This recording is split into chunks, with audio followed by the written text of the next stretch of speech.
A millionaire buys a painting at an auction, but finds a hidden message in the frame. The painting reveals connections to secrets from his own family's past. While investigating, he discovers he was targeted by a manipulation that puts him in danger.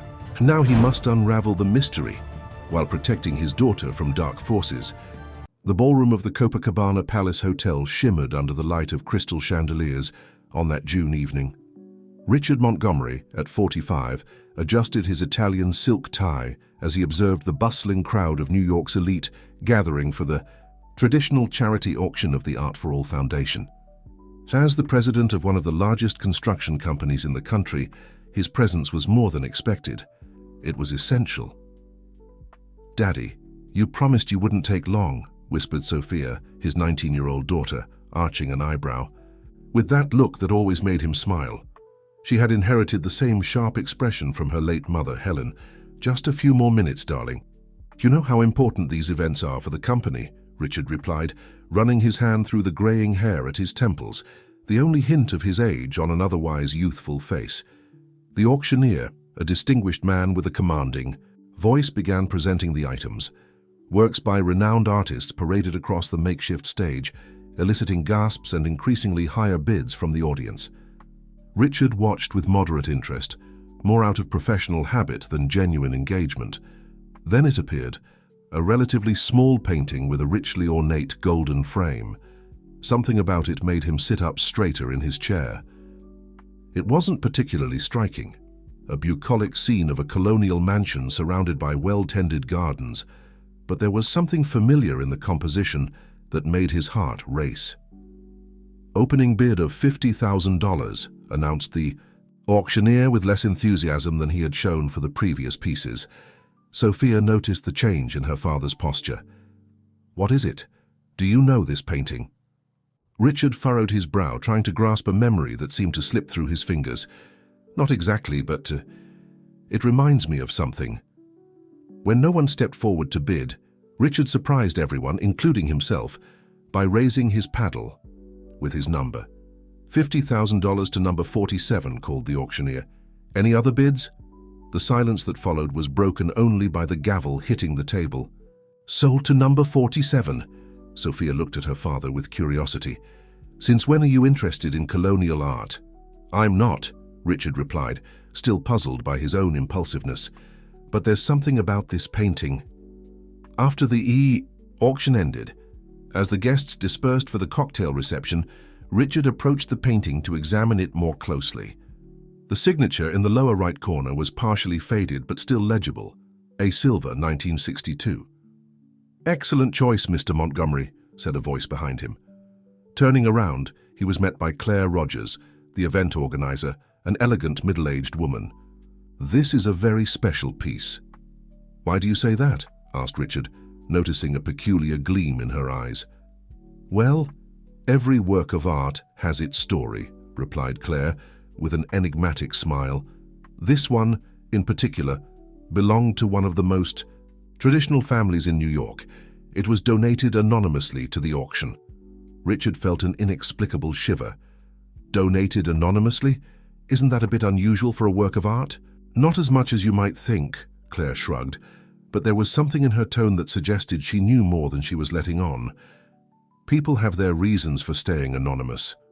Sophia approached, holding 2 glasses of champagne. "Dad, I think we should go. You have that meeting early tomorrow, remember?" Richard nodded, but his eyes remained fixed on the painting. Something about that mansion, those meticulously painted gardens, stirred an unsettling sense of déjà vu. It was as if he were looking at a photograph of a place he had known in childhood, but he couldn't pinpoint when or where.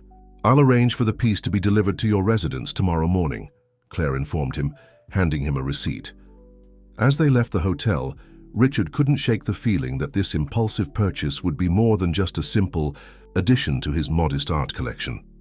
What had started as a philanthropic gesture at a charity auction was about to become the first chapter of a story that would change his life forever. Sophia, noticing her father's distraction, squeezed his arm affectionately. "Are you okay?" "Yes, dear," he replied, forcing a smile. "I just have a strange feeling about this painting." "What kind of feeling?" Richard shook his head, unable to put into words the whirlwind of emotions and hazy memories the painting had stirred. "I'm not sure, but I have the impression that there's more to this piece than meets the eye." The driver opened the door of the Mercedes, and father and daughter got into the car in silence. As the vehicle glided through the illuminated streets of Copacabana, Richard couldn't shake the thought that he had just set in motion a series of events beyond his control. The morning after the auction, Richard woke up earlier than usual. He had slept poorly, troubled by fragmented dreams where an old mansion blended with vague memories of his childhood. He put on his robe and went down to his private study, a spacious room on the first floor of the mansion in Beverly Hills, where an entire wall was dedicated to his modest art collection. The painting acquired the previous night was already there, installed as requested. The soft morning light streaming through the French windows highlighted details of the painting he hadn't noticed during the auction. The mansion depicted had a peculiar architecture, with a circular balcony and columns that seemed to tell silent stories of a distant past. "Couldn't sleep either?" asked Sophia, appearing at the office door still in her silk pajamas. Her long, brown hair was tied up in a messy bun, and she held 2 steaming cups of coffee. Richard accepted one of the cups with a grateful smile. "This painting won't leave my mind. I'm sure I've seen this place before." Sophia approached the painting, studying it carefully. "You know what's strange? This frame, it seems to have something different in the finish here." She pointed to a small detail in the lower right corner, where the golden ornament had a subtle irregularity. Richard stepped closer, adjusting his reading glasses. Indeed, there was something odd about that specific spot. He ran his fingers over the surface of the frame and felt a small protrusion. "Interesting. Maybe we should call someone to evaluate it," suggested Sophia. "That restorer who worked on Mum's painting last year, Ana Luisa.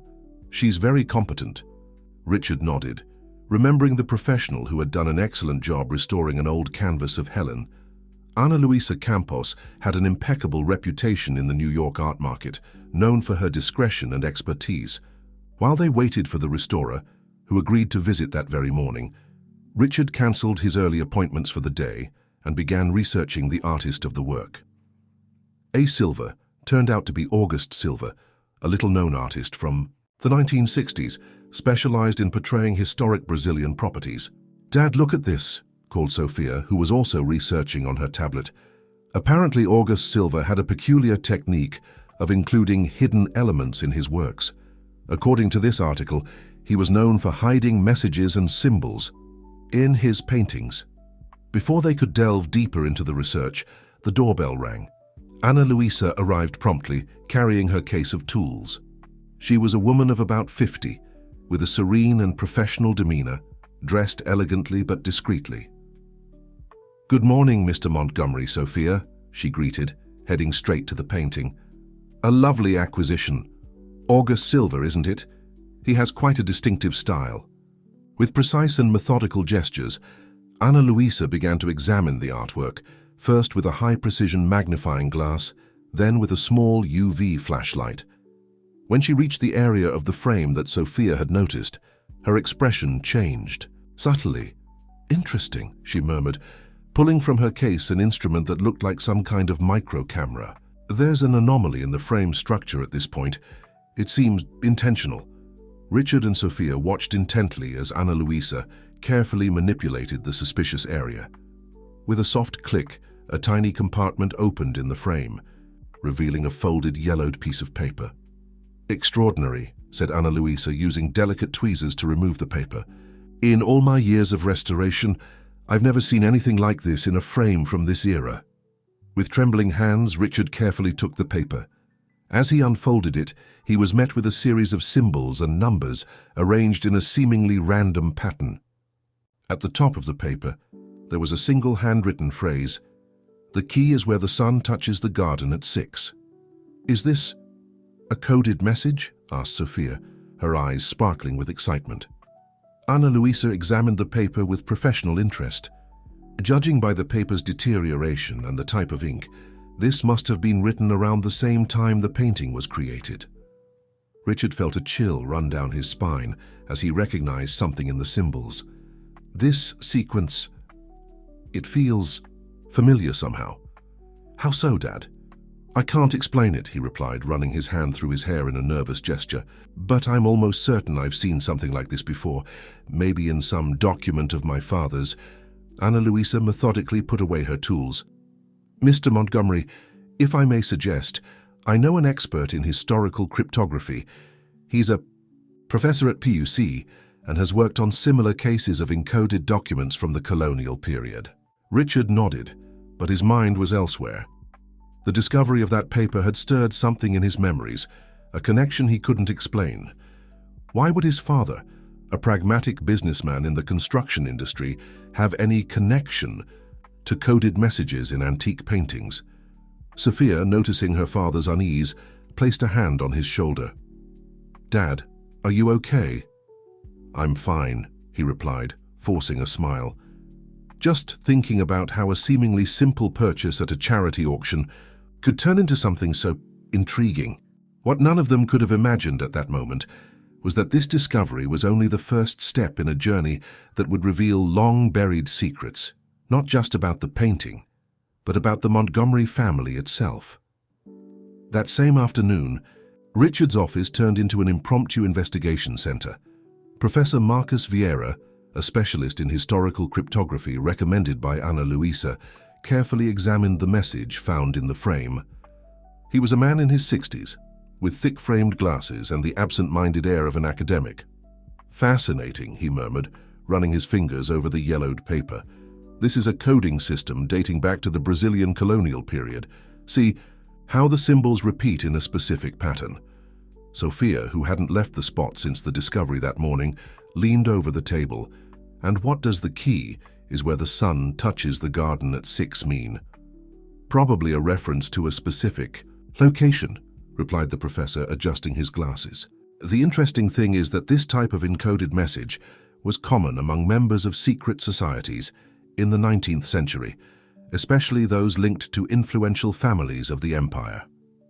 Richard, who had been lost in thought while observing the painting, turned abruptly. Professor, did you say empire? Yes, why? Because I just remembered something, said Richard, heading to an old mahogany bookshelf in the corner of the office. My father used to keep important documents here. He removed a few books, revealing a small wooden door camouflaged in the shelf. With nimble fingers, he typed a combination into the discreetly installed electronic keypad. Dad, I didn't even know this existed, exclaimed Sophia, surprised.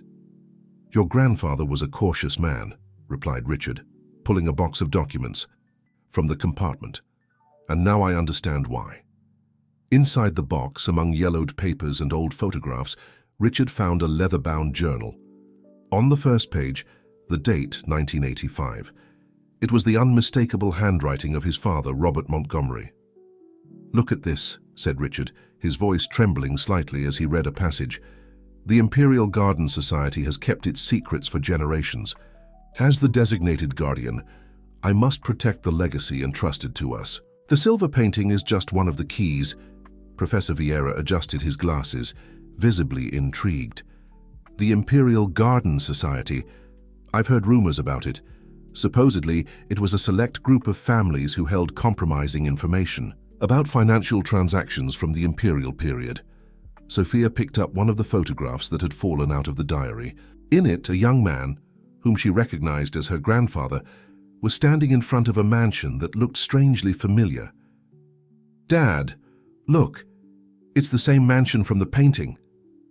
Richard examined the photo carefully. It's the old San Joaquin estate in Hudson Valley. My father took me there when I was about 10.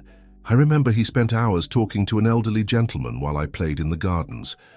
That explains why the painting felt familiar to you at the auction, Sophia observed. Professor Vieira carefully took the photograph. The architecture, here's typical of the Second Empire. Look at the columns on the port and notice that sundial in the garden. Richard felt his heart race. The sundial, where the sun touches the garden at 6, that must be it. At that moment, Richard's phone vibrated. It was a message from Claire Rogers, the auction organizer. Mr. Montgomery, we need to talk about the provenance of the painting. It's urgent. Before he could respond, another message arrived, this time from an unknown number. The painting should not have left the auction. I suggest you return it before the situation gets complicated. Sophia, reading over her father's shoulder, frowned. Dad, this sounds like a threat. Gentlemen, interrupted Professor Vieira, who was still analyzing the diary, there's something here you need to see. Apparently your father wasn't the only guardian. There were others, each responsible for a part of a larger set of information. Richard put his phone away, trying to stay calm despite the disturbing messages. What kind of information? According to these notes, documents that could change the course of history for certain families. Your father specifically mentions questionable financial transactions dating back to the empire and continuing through generations.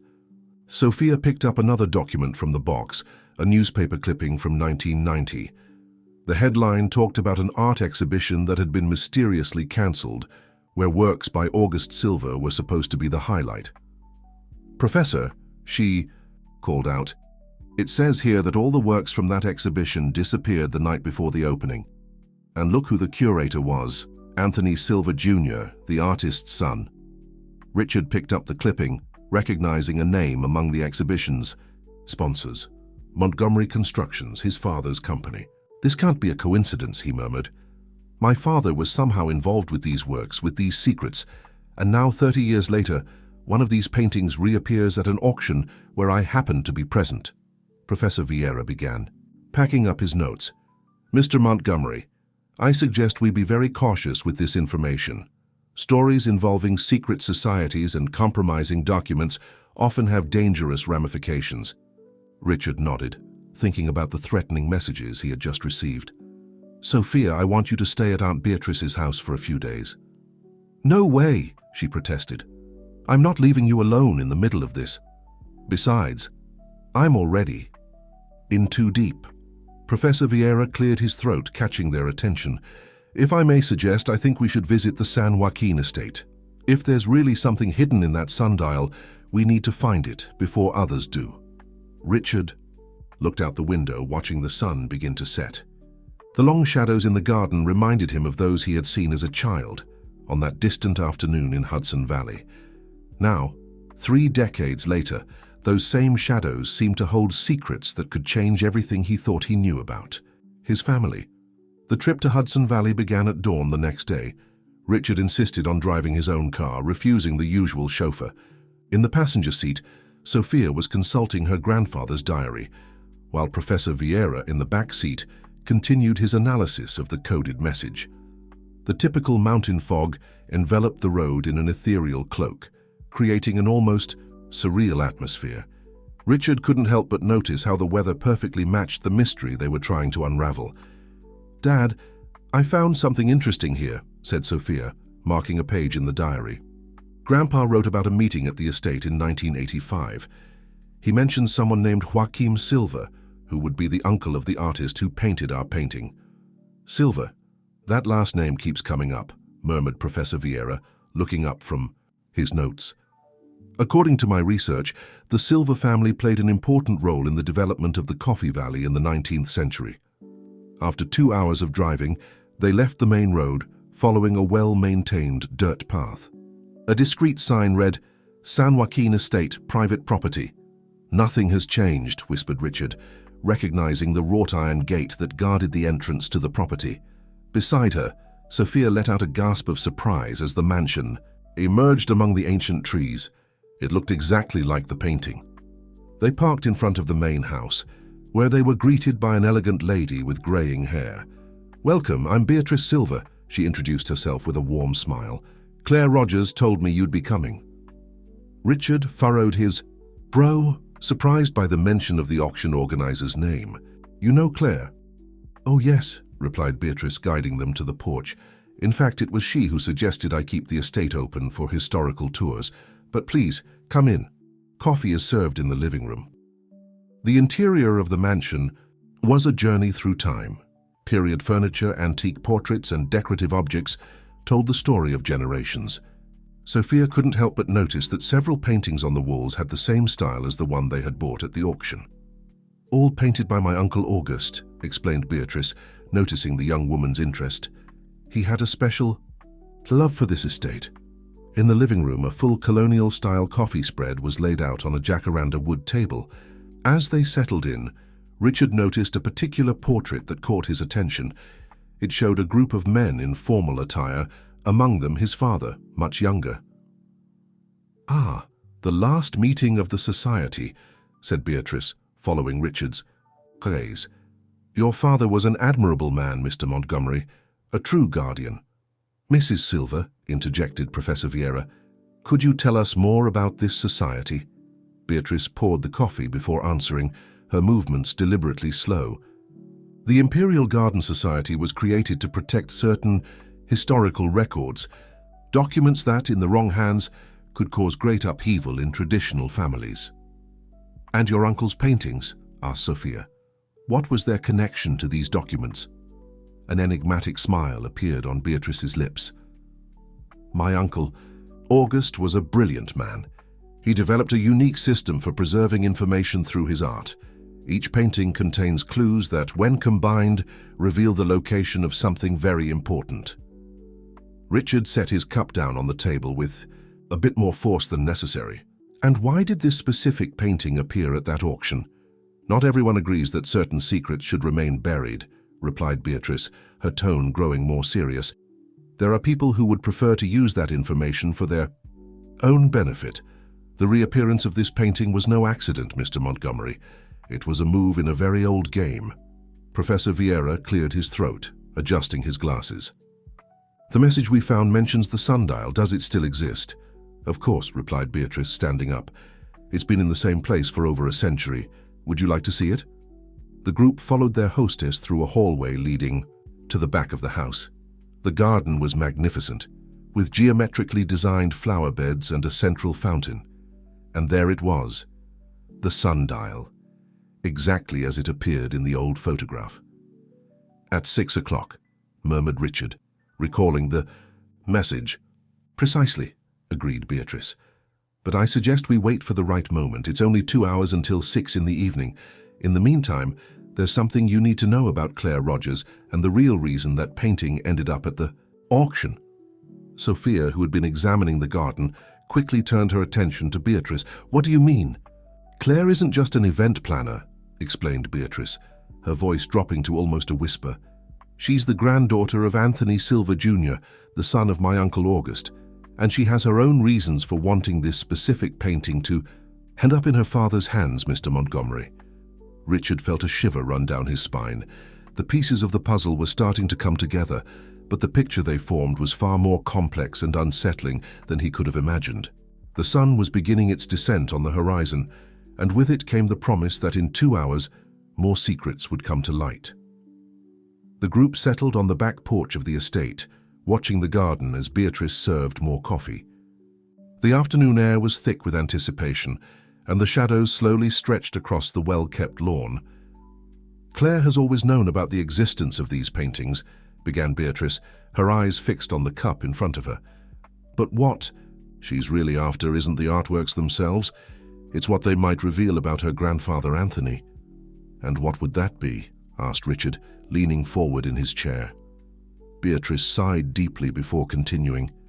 "Anthony, the son of August, discovered something in the 90s that deeply disturbed him. Something related to the transactions recorded in the documents protected by the society. He planned to reveal everything, but—" "The cancelled exhibition," Sophia interjected. "Is that why it never happened?" "Exactly. On the eve of the opening, all the paintings mysteriously disappeared. Anthony also vanished for a while, only returning months later completely changed. He never brought up the documents or the paintings again." Professor Vieira, who had been taking notes, looked up.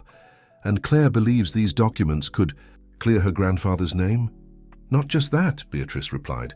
"She believes her grandfather was persuaded to stay silent, and that her father, Mr. Montgomery, would know the reason." Richard paled. "My father? But why?"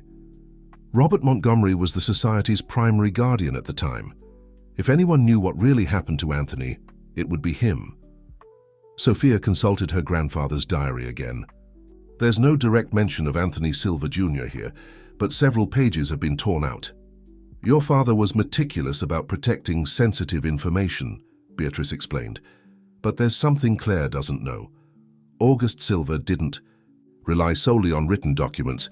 He created a far more ingenious system. At that moment, the clock in the room chimed 5 times. Only 1 hour remained.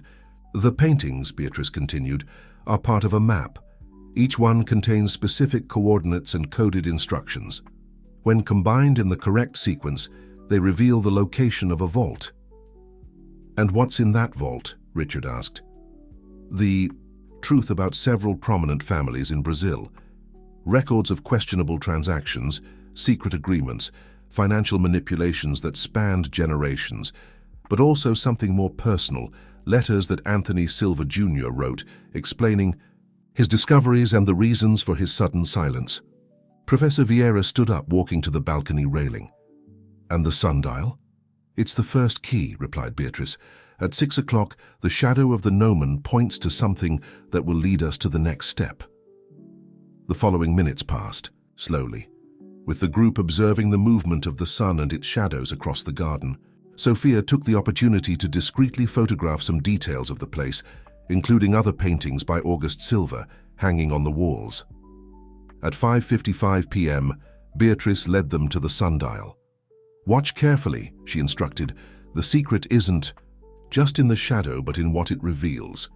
As the sun approached the horizon, the shadow of the gnomon began to stretch across the garden. Exactly at 6 o'clock, it touched a small mark on the pavement surrounding the sundial, a nearly imperceptible symbol carved into the stone. There, exclaimed Sophia, pointing to the symbol.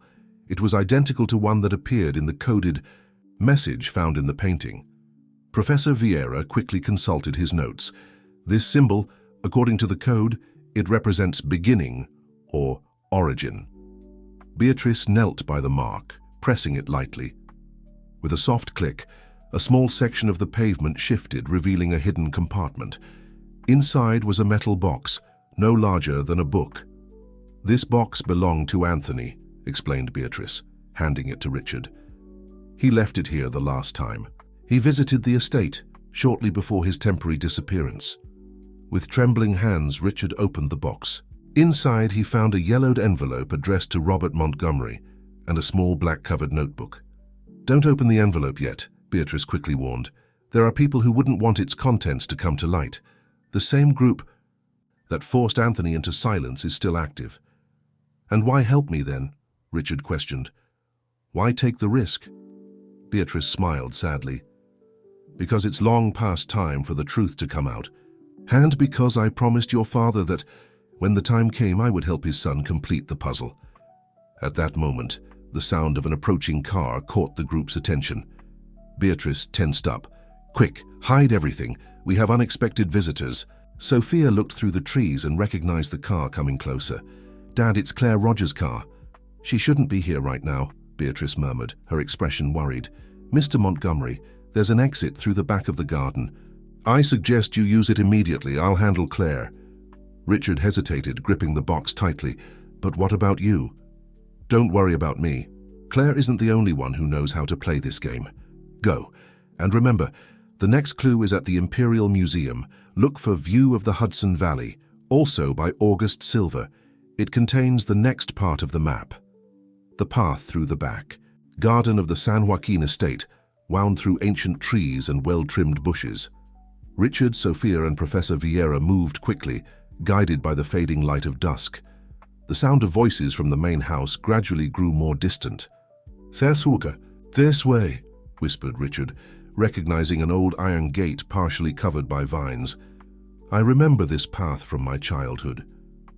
Emerging onto a side road parallel to the main entrance of the estate, the group quickly reached Richard's car, strategically parked earlier under Beatrice's guidance.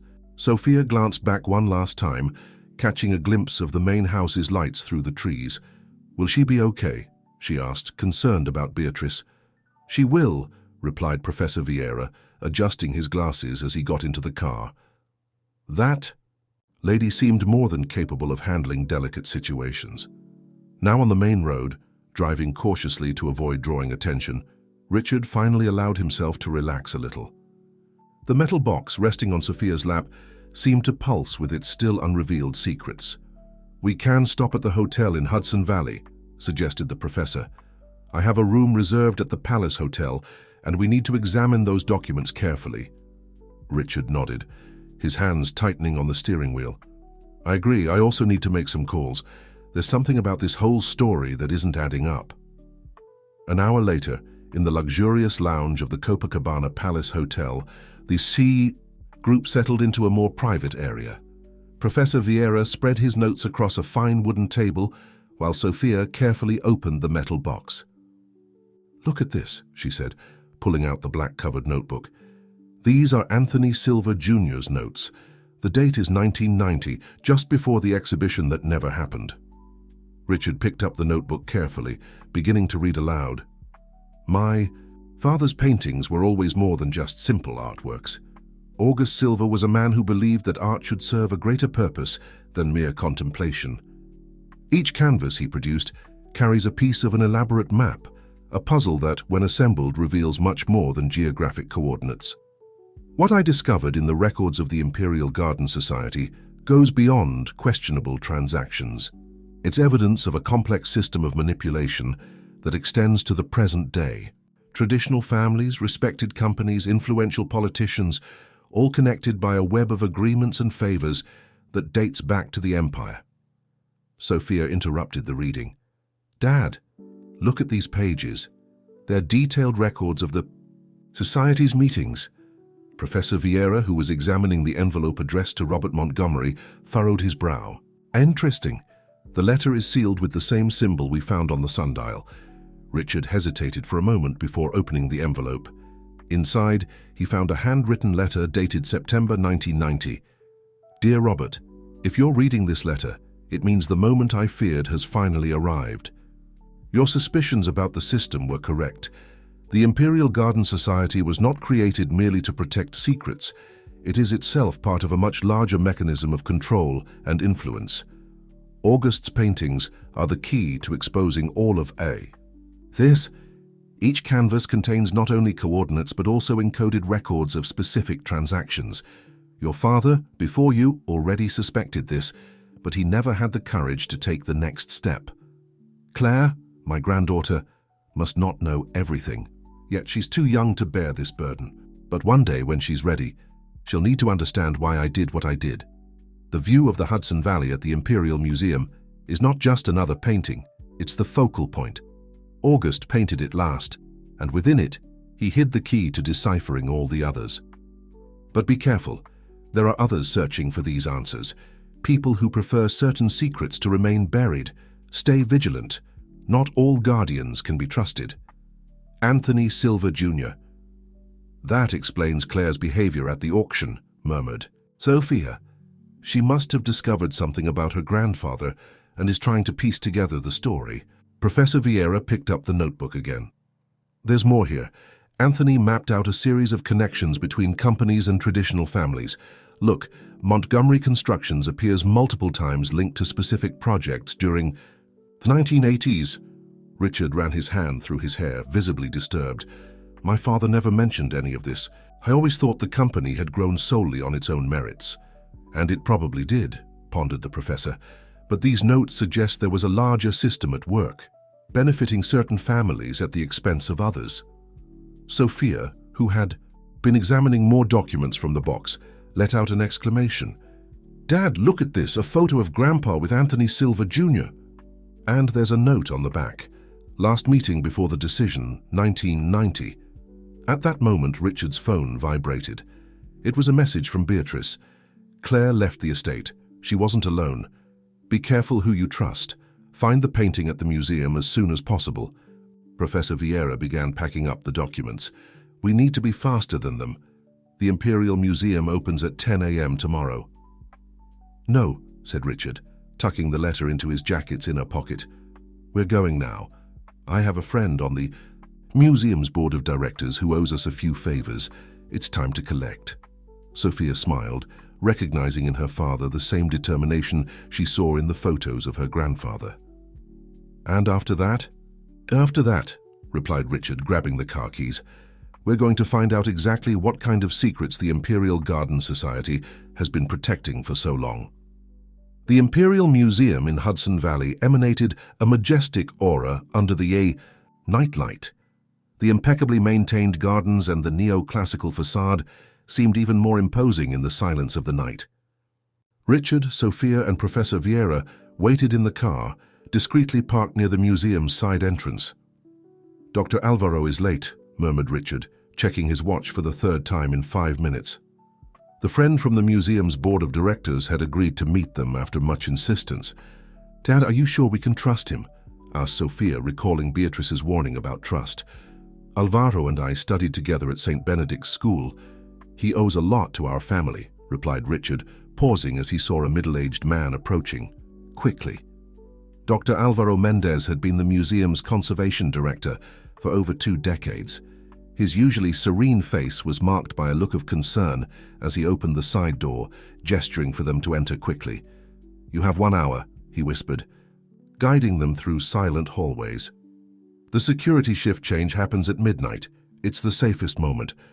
Professor Vieira carried his briefcase with the documents found at the estate, while Sophia kept her phone camera ready to capture any important discoveries.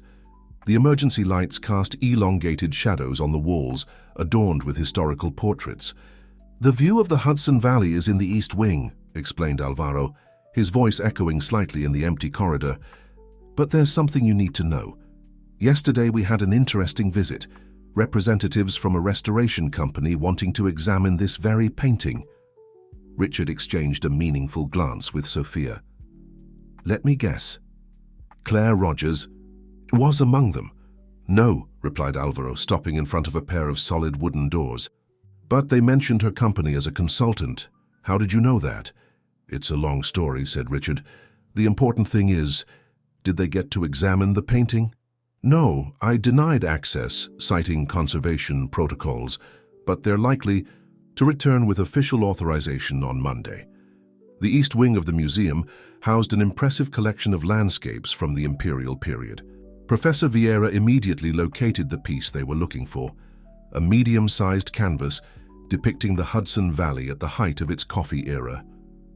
"Incredible," he murmured, approaching with his special magnifying glass. "Notice how August Silver incorporated specific architectural elements into the landscape. Each estate depicted seems to have its own significance." Sophia discreetly photographed the details the professor pointed out when something caught her attention. "Dad, look at this. The artist's signature. There's something different about it." Richard examined the lower right corner of the screen. The signature of A. Silva seemed to contain small symbols integrated into the letters, symbols very similar to those found in the encoded message from the first painting. "Professor," he called, "can you compare this with your notes?" Professor Vieira quickly consulted his papers. "Fascinating. These are variations of the same symbols, but in a different sequence, and look how they relate to the elements of the landscape." Alvaro, who was standing guard near the door, spoke up. "There's something else you should see. Come with me to the technical reserve." In the small room adjacent to the gallery, Alvaro pulled a folder from a file cabinet. "When I took over as head of conservation, I catalogued all documents related to the works in the collection. This folder contains the acquisition records for Silva's painting." Sophia carefully took the documents. "This is interesting. The painting was donated to the museum in 1991, right after the cancellation of the exhibition Anthony Silva Jr. was organizing." "Exactly," Alvaro confirmed. "And the curious part, the donation was made by Montgomery Construction." Richard felt his blood run cold. "My father, he donated the painting to the museum?" Apparently," said Alvaro, pulling another document from the folder. "But there's more. I found this attached to the donation record. I never understood its meaning until now." It was a small card with the seal of the Imperial Garden Society. On it, just a handwritten phrase, "The true view lies in what is not seen." Professor Vieira adjusted his glasses, examining the painting with even greater attention. "Of course, it's not the landscape itself that matters, but what it hides. Each element of the composition must be a reference to something specific. Sophia, who was still photographing the details of the work, made a surprising discovery. Look at this. When I zoom in on this part of the central estate, there are tiny numbers painted on the windows. Coordinates, murmured the professor. Just like in the first painting, but these seem different. More like contract numbers, Richard completed, a sudden revelation hitting him. They're references to specific contracts. My father used a similar system to catalogue important projects for the construction company. At that moment, Alvaro, who was monitoring the hallway, hurriedly entered the room. We've got company. There are people approaching from the west wing. Impossible, he whispered, checking his watch. The shift change isn't for another 40 minutes. Richard quickly stored the documents they had been examining. We need to get out of here. Sophia, did you manage to record everything? Yes. All the coordinates and symbols, she replied, putting her phone away. Professor Vieira made one last hurried note. There's a pattern here, something related to the contract dates and the positions of the estates in the painting. We need to analyze this carefully. Alvaro guided them through a service corridor. Use the staff exit. I'll distract whoever's coming. Before they parted, Richard grabbed his friend's arm. Alvaro, are you sure you'll be okay? Don't worry about me, he smiled. Just promise me that when you figure out what's really going on, you'll tell me the whole story. Already in the car, speeding away from the museum, Sophia began examining the photos she had taken. Dad, I think we found more than just coordinates. Look at this detail here. It looks like a map within the map itself. Professor Vieira leaned over her phone, and all the numbers seemed to point to a specific location. We need to cross-reference this information with the records we found at the estate. Richard drove in silence, his mind processing all the discoveries of the night. His father, the society, the encoded contracts, everything seemed to be part of an elaborate system of record-keeping and information protection. But what information could be so important as to require such a high level of security? The answer, he suspected, was hidden somewhere between the meticulous brushstrokes of August Silva and the secrets his father had taken with him. Back at the Palace Hotel, the group gathered in Professor Vieira's suite to analyze the night's discoveries.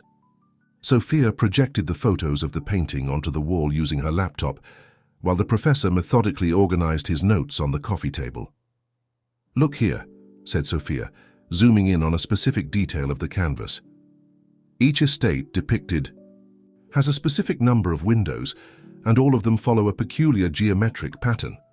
Richard, who had been lost in thought by the window, approached the projection. These numbers, they seem familiar. Professor, can you pass me that folder? With the construction company records we found at the estate? In our flipping through the old documents, Richard found what he was looking for. A series of contracts from Montgomery Construction dating back to the 1980s. It's exactly what I suspected. The numbers on the windows correspond to specific projects. By the company. What kind of projects? Asked Sophia, intrigued. Major public works, replied Richard, his voice betraying a mix of surprise and concern. Hospitals, schools, administrative centers. But there's something odd here. Some of these projects were never completed, even though the records show full payments. Professor Vieira adjusted his glasses, examining the documents. Interesting. What if we cross-reference this information with the symbols found in the painting's signature? He quickly did some calculations in his notebook. The coordinates don't point to physical locations as we initially thought. They're references to dates and values. A parallel accounting system, perhaps. Sophia, who was still analyzing the photos, made another discovery. Look at this. Detail in the sky of the painting. The clouds form a repeating pattern, and if we apply the same code we found in the first painting. Their names, the professor concluded, consulting his notes on the cipher. Names of companies and influential people from that time. Richard sat down heavily in an armchair. My father. He was recording everything, not just questionable transactions, but an entire system of influence and favors. And that's why Anthony Silva Jr. wanted to expose it all in 1990, concluded Sophia, He must have discovered the true extent of this system. At that moment, Richard's phone vibrated. It was a message from Beatrice. Claire wasn't alone at the estate. I found out she has connections with the Albright Group. Be careful. Albright? Questioned Sophia. Like Albright Bank? Richard paled. Albright Bank was one of the main financiers of the construction company's projects back then.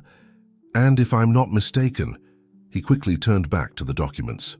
Yes, here it is. They appear in several of the contracts encoded in the framework. Professor Vieira, who was typing something on his tablet, looked up. Gentlemen, I think we need to consider the true scale of what we're uncovering. It's not just old contracts or questionable transactions. It's a system that apparently is still in operation. He turned the tablet around, showing a recent report on major public works. Look at the companies involved. The same names, the same connections, just with new fronts. Sophia began making connections on her notebook. And it's not just that. Claire Rogers doesn't just work with art. Her consulting firm provides services to several of these corporations. She's not just after her grandfather's history, murmured Richard. She's after the current records.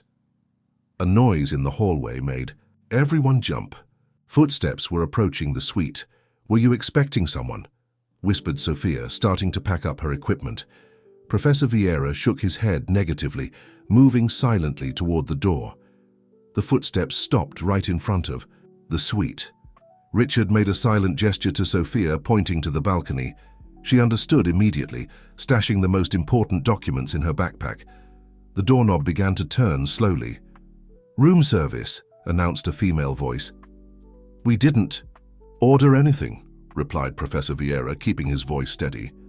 There was a moment of silence, followed by the sound of footsteps quickly retreating.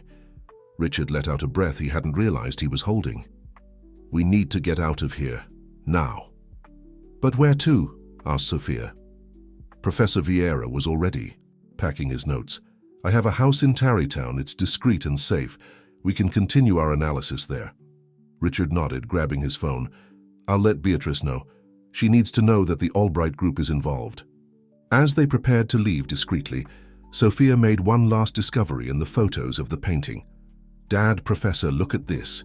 In the reflection of the river, there's a nearly invisible sequence of numbers, and if we compare it to the bank records from that time, they're account numbers," Richard finished, recognizing the pattern. "Secret accounts used for specific transactions." "My God. No wonder so many powerful people want to keep this hidden." Professor Vieira finished, packing his belongings.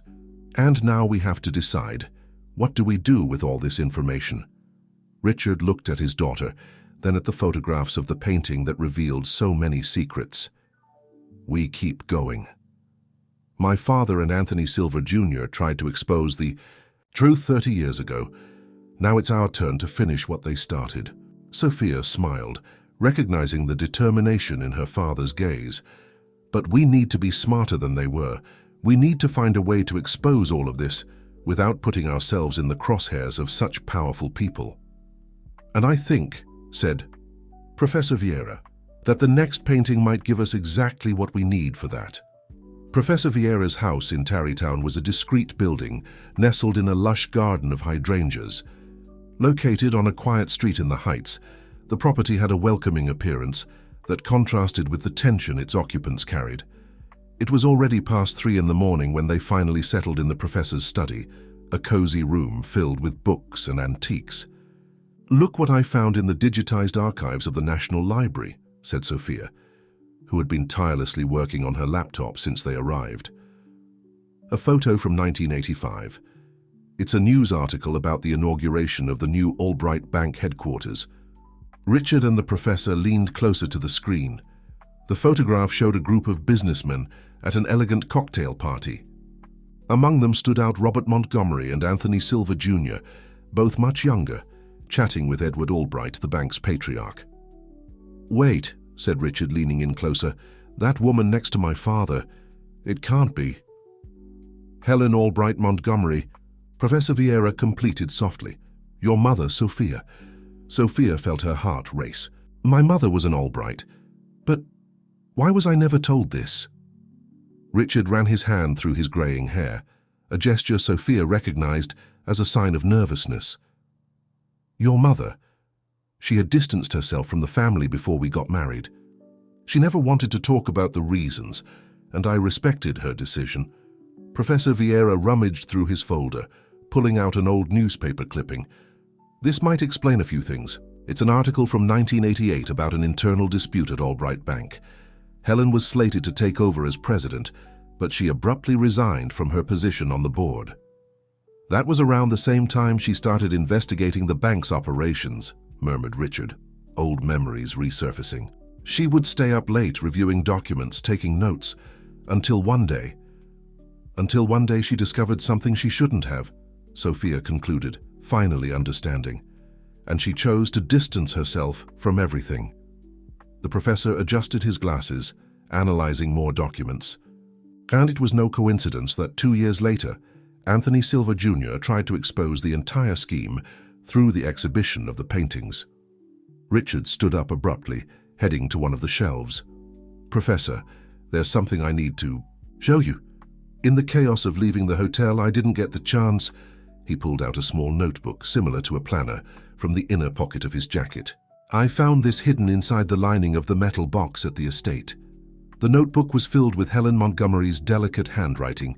It contained detailed notes about financial operations, names, and dates, all related to the period when she had worked at the bank. "My mother," Sophia whispered, carefully flipping through the pages. "She was gathering evidence." "And she wasn't alone," added Professor Vieira, connecting the dots. "Anthony Silva Jr. must have reached the same discoveries through the records of the Imperial Garden Society. That's why he planned the exhibition. It was a way to reveal everything through the encoded paintings." Richard grabbed his phone, opening a photo of the museum painting. "And now I understand why my father donated that specific piece to the Imperial Museum. It wasn't just to preserve it. It was to keep it on public display," Sophia finished, "where everyone could see it, but only those who knew the code could understand." At that moment, the house phone rang, making everyone jump. The professor answered cautiously. "Hello. Ah, Beatrice. Yes, we're all fine." He put it on speaker, so everyone could hear. "I have news," Beatrice's voice said, sounding tense. "Claire has just called an extraordinary meeting of the Albright Bank Board for Monday. And guess what? The main agenda item is the reassessment of the bank's historical assets." "She's trying to act before we can expose everything," Richard concluded. "There's more," Beatrice continued. "I found out why she was so interested in the first painting. Helen had left a letter for Claire, which was only to be delivered when she turned 30. That date would be next week," Sophia added, recalling the birth date she had seen in Claire's documents. "Exactly. Claire isn't just following the bank's orders. She's trying to uncover the truth about what happened to her family, just like you are." Richard exchanged a meaningful glance with Sophia. "So, maybe she isn't our enemy. But the people behind her are," Beatrice warned. "The bank won't let these secrets come to light easily. You need to—" The call was suddenly cut off. "Beatrice?" Professor Vieira called out. Only the sound of a busy tone answered. Sophia was already on her laptop, typing rapidly. "Something's strange. All the files I found about the bank are being deleted from the internet. It's as if someone is systematically erasing any record." "They're making their move," Richard said, his voice grave. "We need to act fast. Professor, where is the next painting?" Professor Vieira checked his notes. "According to the codes we deciphered, it should be in a place called the Chapel of Roses." Richard paled. "The private chapel of the Albright family, where Helen is buried." Sophia closed her laptop with determination. "Then that's where we'll find the answers Mom wanted Claire to discover. And perhaps," the professor added, "that's where we'll finally understand why so many powerful people are willing to do anything to keep these paintings hidden." Dawn found the group on their way to the Chapel of Roses, located on a private estate belonging to the Albright family on the outskirts of Hudson Valley. The morning fog enveloped the winding road in an ethereal shroud, giving the journey an almost mystical air. "The chapel was built in 1912 by Edward Albright, your mother's great-grandfather," Professor Vieira explained to Sophia, consulting his notes. It was traditionally used for important family ceremonies and for keeping secrets, Richard finished, his eyes fixed on the road. Helen always said there was something special about that chapel, but I never quite understood what it was. Sophia, in the back seat, examined the last pages of her mother's diary. There's a note here about the chapel. It looks like a verse. Where the roses meet the sun, the truth reveals itself in the stained glass of faith. The car rounded, one last curve, finally revealing the Chapel of Roses. It was a Gothic-style structure, its light stone walls partially covered by flowering vines. Her small family cemetery occupied the side grounds, surrounded by a meticulously maintained rose garden. "Something's wrong," murmured Richard, parking at a safe distance. "The gate is open." "And that car," Sophia pointed. "It's the same one we saw at the museum last night." Professor Vieira adjusted his glasses, observing the vehicle parked near the chapel. "It seems we're not the only ones interested in this place today." They approached cautiously. The interior of the chapel was illuminated, rays of sunlight streaming through the colorful stained glass and creating kaleidoscopic patterns on the marble floor. And there, before the altar, stood Claire Rogers. "I knew you'd come," she said without turning, her voice echoing softly through the sacred space. "In fact, I've been waiting for this moment for a long time." Richard took a step forward. "Claire." "No," she interrupted him, finally turning around. Her eyes were glistening. "First, I need you to see something." She held a letter, the paper visibly aged. "Helen, your wife, your mother. She left this for me." Sophia slowly approached. "The letter Beatrice mentioned." Claire nodded. "It was supposed to be delivered when I turned 30. But with everything that's happening, my contact at the bank delivered it early." With trembling hands, she began to read. "Dear Claire, when this letter reaches your hands, many things will have changed. You must have already discovered part of the truth about your family, about the bank, about the paintings. But there's something you need to understand. Your grandfather, Anthony, was not the villain in this story. What he discovered, what I discovered, goes beyond questionable financial transactions. It's a system that thrives on secrets, flourishing in the shadows passed down from generation to generation. Your grandfather tried to expose it all through art, the only way he knew how. I tried through legal means, through the bank. We both underestimated the power of those who prefer certain secrets to remain buried. In the Chapel of Roses, behind the third stained glass window, you will find the last painting by August Silver. With it are all the documents your grandfather and I gathered. Use them wisely. And remember, sometimes the true inheritance is not in what we receive, but in what we choose to do with it. With love, Helen Montgomery." A deep silence fell over the chapel. Claire carefully folded the letter before continuing. "I've spent the last few years trying to understand what happened. Why my grandfather gave up on the exhibition. Why Helen stepped away from the bank. Now I'm starting to see." Richard approached the stained glass window mentioned in the letter. It was a complex composition depicting Saint Rose of Lima, the patron saint of Latin America. "The mechanism must be here," Professor Vieira completed, identifying a small detail in the frame of the stained glass. With a soft click, a hidden compartment opened in the wall. Inside they found not only the mentioned painting, but also a folder filled with documents. The painting was different from the others, smaller, more intimate, depicting the interior of the chapel itself. In the scene, a ray of sunlight pierced through the main stained glass, illuminating a group of people in prayer. "The faces," whispered Sophia, examining the canvas closely. "They're all members of the families involved, and look at the shadows they cast." Professor Vieira quickly grabbed his notes.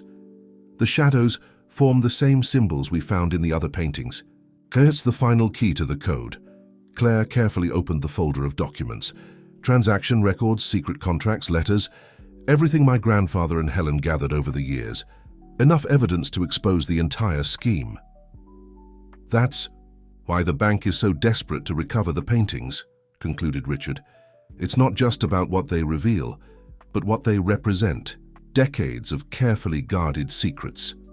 At that moment, the sound of approaching cars caught the group's attention. Claire rushed to one of the side windows. "It's them," she said, her voice tense. "The bank's board. They must have found out—" "We need to get out of here," said Richard, already gathering the documents. "No," Claire interrupted, her expression determined. "No more running. It's time we face this the right way." Sophia, who had been examining the painting more closely, made a surprising discovery. "Wait, there's something else here. In the frame, it looks like a USB drive." Professor Vieira adjusted his glasses, stepping closer to inspect. Extraordinary. Anthony Silva Jr. must have adapted the frame years later, anticipating that we would need evidence in digital format. Claire smiled, a smile that mixed sadness and determination. "So now we have a choice to make, and I think I already know what our predecessors would have decided." The sound of approaching footsteps echoed from outside the chapel. The moment of truth had arrived. The footsteps drew closer to the entrance of the Chapel of Roses, as the group positioned themselves strategically. Claire quickly tucked the USB drive into her pocket, while Sophia methodically photographed each document with her phone, sending the images to her personal cloud. Professor Vieira rearranged his notes, and Richard stood near the altar, his eyes fixed on the main door. The heavy wooden door opened, revealing first the imposing figure of Edward Albright, the current bank president, accompanied by two executives, and a man Richard recognized immediately, Martin Sanders, the current president of the Imperial Garden Society. "Claire," said Edward, his deep voice echoing through the chapel, "I thought I might find you here." His eyes scanned the room, pausing on each person present. "Mr. Montgomery, what a pleasant surprise." "Uncle Edward," Claire replied, her voice steady. "I think it's time we had an honest conversation about our family's legacy." Edward Albright took a few steps forward, his stern features softening into a smile that didn't reach his eyes. "Dear niece, you have no idea the danger you're courting by meddling with these antiquities." "Actually," Sophia interjected, "I think everyone here knows exactly what's at stake." She stepped forward, positioning herself beside Claire. "Including the real reason you're here in person." Martin Sanders cleared his throat, adjusting his expensive tie. "Miss Montgomery, there are certain traditions, certain agreements that maintain social order. Your mother learned that the hard way." Richard felt his blood boil at the mention of Helen, but he maintained his composure. "Is that so, Sanders? And what agreements would those be? The same ones your father helped cover up when he presided over the society." Professor Vieira seized the moment to intervene. "Gentlemen, the documents we've uncovered reveal a pattern of practices spanning decades. The question is no longer whether these secrets should come to light, but how we will handle them." Edward Albright let out a short, humorless laugh. "Professor, you're an academic. You must understand that history isn't always what it seems. Sometimes certain truths need to remain protected." "Protected?" Claire questioned, her voice heavy with indignation. "Is that how you justified what you did to my grandfather? To Helen?" "Your aunt made reckless choices," Edward replied, his tone hardening. "Anthony did too.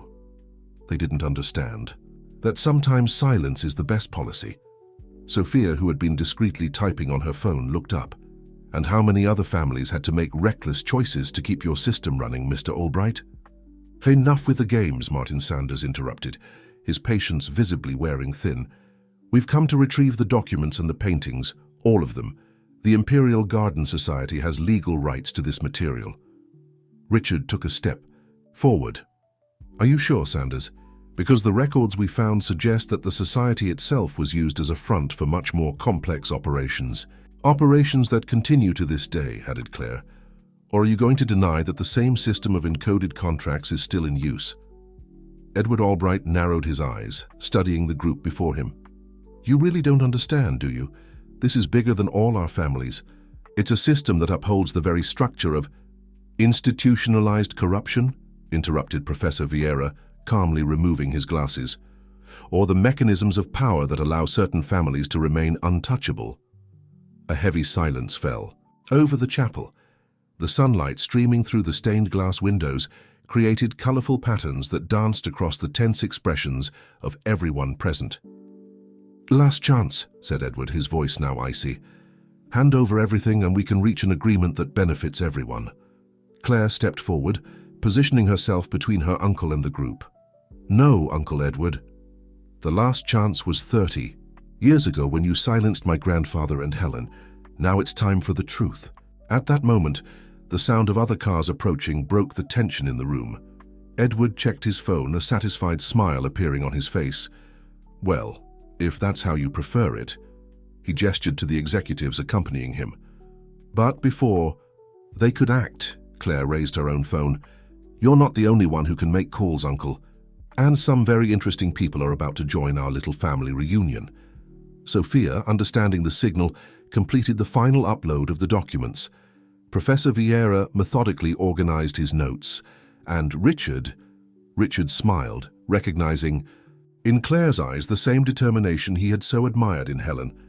The real battle was just beginning, and this time, the secrets of the Chapel of Roses would not remain in the shadows for much longer. The sound of several cars parking in the chapel courtyard broke the heavy silence that had settled. Edward Albright maintained his confident smile until the first person walked through the door. It was Beatrice Silver, accompanied by a team of investigative journalists from the country's largest newspaper. "Sorry for the delay," said Beatrice, her serene gaze meeting Claire's. "The traffic in the mountains was terrible." Shortly thereafter, representatives from the District Attorney's Office and the Securities and Exchange Commission entered, all previously alerted by Claire through the contacts she had cultivated over years of quiet investigation. "This is an outrage," protested Martin Sanders, his face red with indignation. "The Imperial Garden Society has legal protections which do not apply to evidence of systematic fraud," interrupted one of the prosecutors, presenting a court order. "We are here to ensure the preservation of important historical evidence." Edward Albright maintained his haughty posture, but a slight tremor in his hands betrayed him. "Claire, you have no idea what you're doing. Some truths can destroy more than just reputations." "I know exactly what I'm doing, Uncle," replied Claire, her voice steady. "I am honoring the legacy of my grandfather, Helen, and all those who tried to expose the truth before us." Professor Vieira approached the representatives of the law, carrying his meticulously organized notes.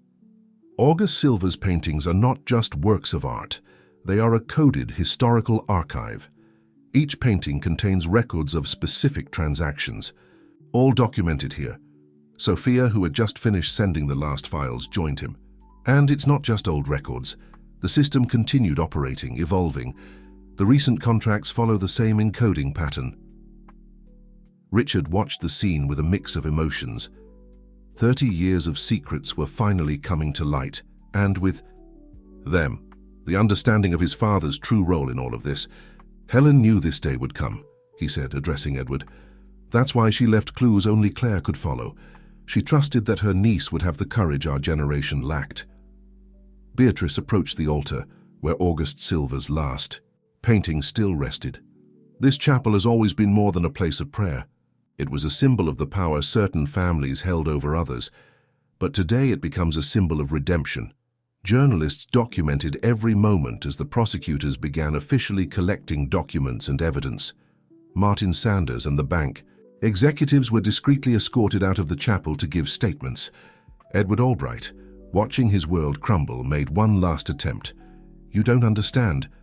Some institutions are too big to be held accountable," Claire finished. "That kind of thinking is exactly what brought us here, Uncle. It's time for change." Professor Vieira, who was examining the last painting with his magnifying glass, made a final discovery.